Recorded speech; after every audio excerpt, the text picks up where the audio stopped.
हनुमान जी की जन्म कथा। हनुमान जी का जन्म त्रेता युग में अंजना एक नारी वानर के पुत्र के रूप में हुआ था। अंजना असल में पुंजिकस्थला नाम की एक अप्सरा थी, मगर एक शाप के कारण उन्हें नारी वानर के रूप में धरती पे जन्म लेना पड़ा। उस शाप का प्रभाव शिव के अंश को जन्म देने के बाद ही समाप्त होना था। अंजना केसरी की पत्नी थी। केसरी एक शक्तिशाली वानर थे जिन्होंने एक बार एक भयंकर हाथी को मारा था। उस हाथी ने कई बार असहाय साधु संतों को विभिन्न प्रकार से कष्ट पहुंचाया था। तभी से उनका नाम केसरी पड़ गया। केसरी का अर्थ होता है सिंह। उन्हें कुंजर, सुदान, हाथी को मारने वाला के नाम से भी जाना जाता है।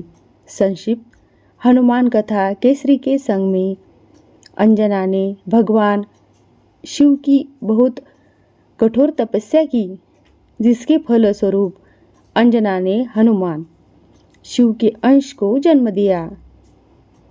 जिस समय अंजना शिव की आराधना कर रही थी, उसी समय अयोध्या नरेश दशरथ पुत्र प्राप्ति के लिए पुत्र कामना यज्ञ करवा रहे थे। फलस्वरूप उन्हें एक दिव्य फल प्राप्त हुआ, जिसे उनकी रानियों ने बराबर हिस्सों में बांटकर ग्रहण किया।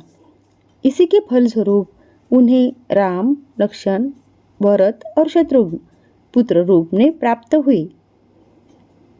विधि का विधान ही कहेंगे कि उस दिव्य फल का छोटा सा टुकड़ा एक चील काट के ले गई और उसी वन के ऊपर से उड़ते हुए जहाँ अंजना और केसरी तपस्या कर रहे थे, चील के मुंह से वो टुकड़ा नीचे गिर गया।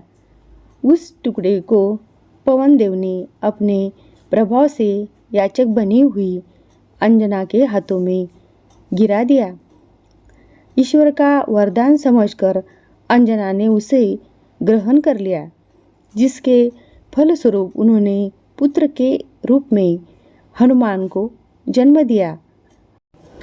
अंजना के पुत्र होने के कारण ही हनुमान जी को अंजनेय नाम से भी जाना जाता है, जिसका अर्थ होता है अंजना द्वारा उत्पन्न। आपको यह कहानी कैसी लगी कमेंट बॉक्स में ज़रूर बताइए। कल फिर मिलेंगे एक नई कहानी लेकर। Thank you.